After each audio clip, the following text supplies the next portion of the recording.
En 2015, le football européen n'a pas seulement vu un champion. Il a vu renaître un empire. Le FC Barcelone revenait de loin.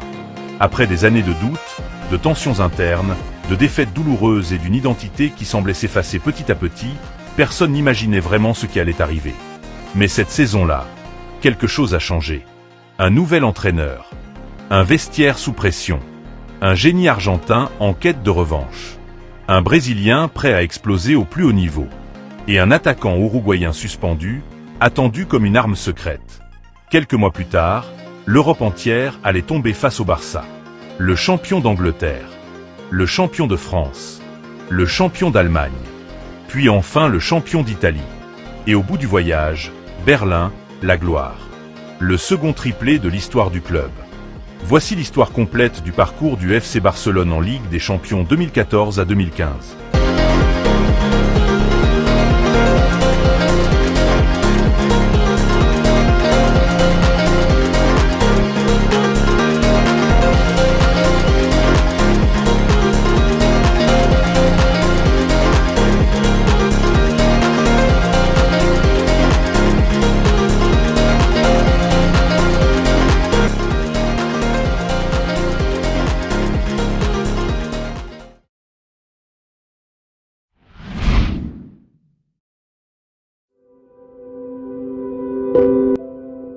L'été 2014 marque un tournant majeur dans l'histoire du Barça. La saison précédente avait laissé un goût amer aux supporters blaugrana. Sous Tata Martino, Barcelone avait tout perdu. La Liga face à l'Atlético Madrid. La Coupe du Roi contre le Real Madrid. Et la Ligue des Champions, également face à l'Atlético. Pour un club habitué à dominer l'Europe depuis l'ère Guardiola, cette saison ressemblait à la fin d'un cycle. Le Barça semblait fatigué, prévisible, moins intense. Même Lionel Messi paraissait frustré. Le club devait réagir. Et la direction décide alors de confier l'équipe à un ancien de la maison, Luis Enrique. Ancien joueur du Barça, ancien coach du Barça B, Luis Enrique arrive avec des idées très claires. Il veut redonner de l'intensité, plus de verticalité, plus d'agressivité, et surtout, rendre l'équipe à nouveau affamée. Mais il hérite d'un groupe en transition. Carles Puyol vient de prendre sa retraite. Xavi approche de la fin. Des cadres vieillissent. Et le club traverse également une période compliquée en coulisses avec la menace d'une sanction FIFA concernant les transferts. Pour reconstruire, Barcelone dépense énormément. Ivan Rakitic arrive de Séville après une saison exceptionnelle. Marc-André ter Stegen débarque pour préparer l'avenir dans les buts. Claudio Bravo est recruté pour apporter de l'expérience. Jérémy Mathieu et Vermaelen renforcent la défense. Mais évidemment, la recrue qui attire toute l'attention, c'est Luis Suarez. Après une Coupe du Monde marquée par son affaire de morsure sur Chiellini, l'Uruguayen arrive suspendu pour plusieurs mois. Le Barça vient pourtant de dépenser plus de 80 millions d'euros sur lui. Beaucoup doutent. Mais Luis Enrique, lui, sait exactement pourquoi il le veut. Parce qu'avec Messi et Neymar, Suarez peut former quelque chose d'unique. Le début de saison est pourtant loin d'être parfait. Le Barça gagne beaucoup en championnat, mais les performances restent parfois irrégulières. Il y a des tensions internes. Des rumeurs parlent même d'un clash entre Luis Enrique et Messi après une défaite contre la Real Sociedad en janvier. Pendant plusieurs semaines, l'ambiance semble fragile. Mais discrètement, quelque chose est en train de naître. Neymar progresse énormément. Messi retrouve son meilleur niveau, et Suarez commence enfin à jouer après sa suspension. Le trio MSN prend forme. Et l'Europe va bientôt le découvrir. Le Barça est placé dans le groupe F de Ligue des Champions avec le PSG, l'Ajax Amsterdam et l'Hapoel Nicosie. Un groupe loin d'être facile. Le premier match se joue au Camp Nou contre l'Hapoel. Victoire 1-0 grâce à un but de Lionel Messi. Ce n'est pas spectaculaire, mais Barcelone démarre bien. Puis arrive le premier gros test. Le 30 septembre 2014, le Barça se déplace au Parc des Princes pour affronter le PSG.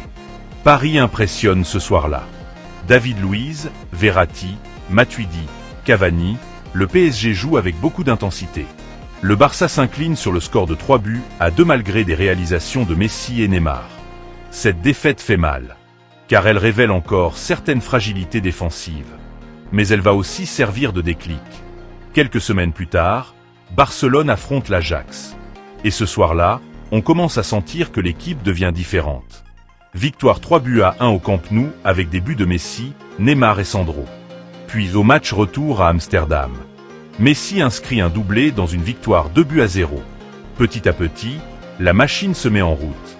Mais le moment le plus symbolique de cette phase de groupe arrive à Chypre face à l'Apoel. Le Barça gagne 4-0. Messi inscrit un triplé. Et surtout, il devient le meilleur buteur de l'histoire de la Ligue des Champions, dépassant Raoul. Un record historique. Ce soir-là, Luis Suarez marque aussi son tout premier but officiel avec Barcelone. Un détail à l'époque. Mais avec le recul, c'était le début d'une légende. La phase de groupe se termine par un choc décisif contre le PSG au Camp Nou. Le vainqueur terminera premier du groupe. Et cette fois, Barcelone donne une véritable démonstration. Messi marque. Neymar marque. Suarez marque. Le fameux trio MSN inscrit les 3 buts de la victoire. 3-1. Le Barça termine premier du groupe. Et surtout, l'Europe comprend enfin que cette équipe devient terrifiante.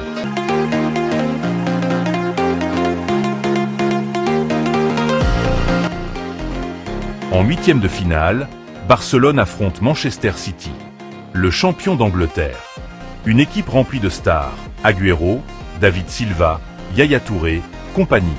Mais dès le match aller à l'Etihad Stadium, le Barça frappe fort.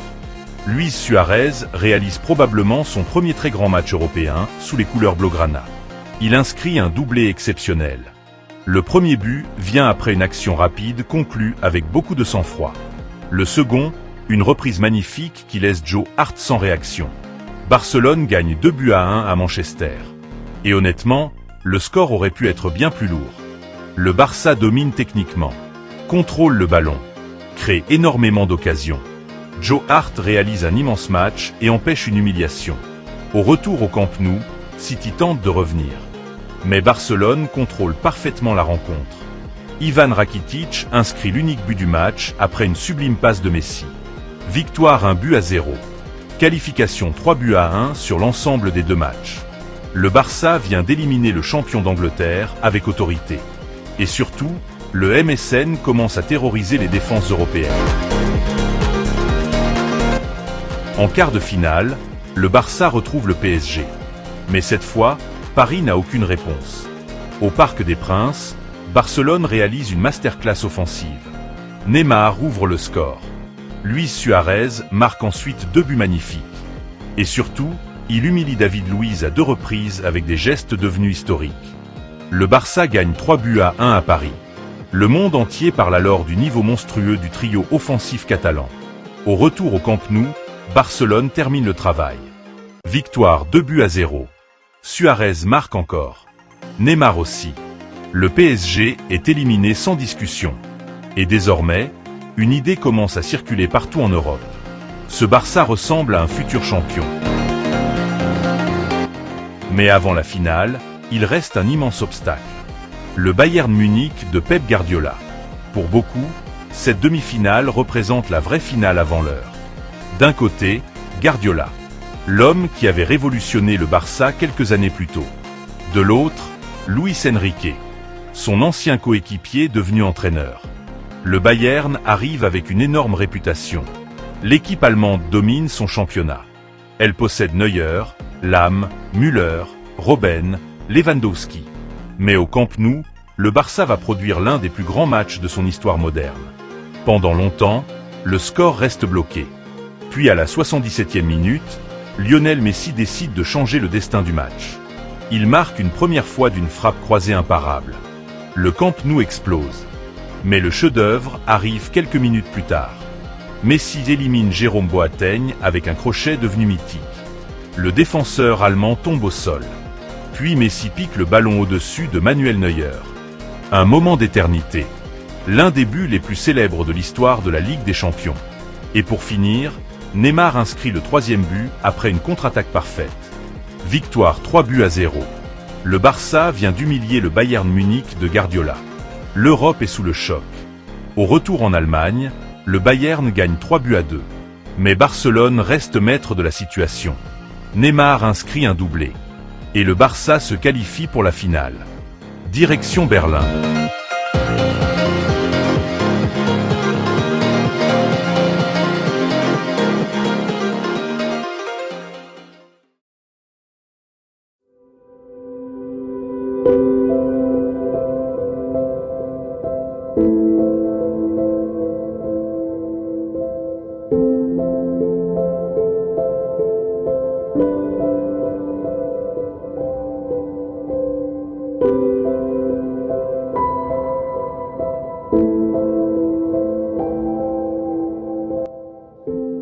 Le 6 juin 2015. Olympiastadion de Berlin. Face au Barça se dresse la Juventus de Turin. Une équipe expérimentée, solide, organisée. Avec Buffon, Pirlo, Pogba, Vidal, Tevez et Morata. Mais Barcelone démarre le match de manière parfaite. Dès la 4e minute, Ivan Rakitic ouvre le score après une magnifique action collective initiée par Messi et Iniesta. Le Barça contrôle. Mais la Juventus ne lâche rien. À la 55e minute, Alvaro Morata égalise après un arrêt de Ter Stegen sur une frappe de Tevez. Pendant quelques minutes, le doute revient. Mais ce Barça possède quelque chose de spécial.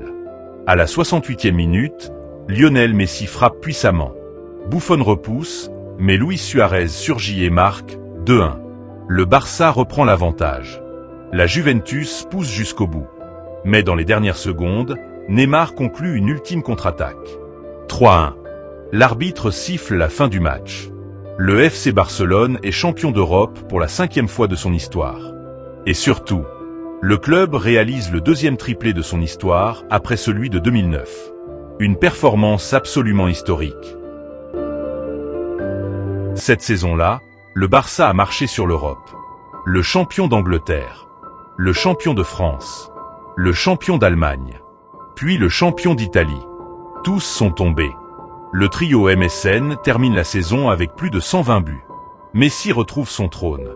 Neymar explose définitivement aux yeux du monde. Et Luis Suarez devient la pièce manquante de ce puzzle parfait. Mais au-delà des statistiques, cette équipe a surtout marqué les esprits par son style.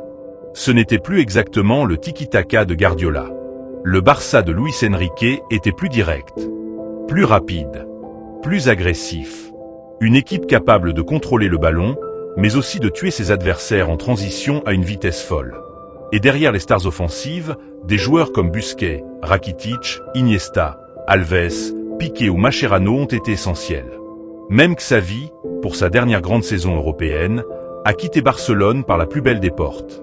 Avec une Ligue des Champions dans les mains. Aujourd'hui encore, beaucoup considèrent cette campagne européenne de 2015 comme l'une des plus grandes de l'histoire moderne. Parce que ce Barça ne gagnait pas seulement. Il donnait l'impression d'être inarrêtable. Et quand on repense à cette équipe, on revoit Messi danser face au Bayern. Suarez humilier les défenseurs. Neymar célébrer à Berlin. Et le Camp Nou vibrer comme rarement auparavant. Le Barça 2015 n'était pas simplement une grande équipe. C'était une tempête. Une équipe entrée dans la légende du football pour toujours.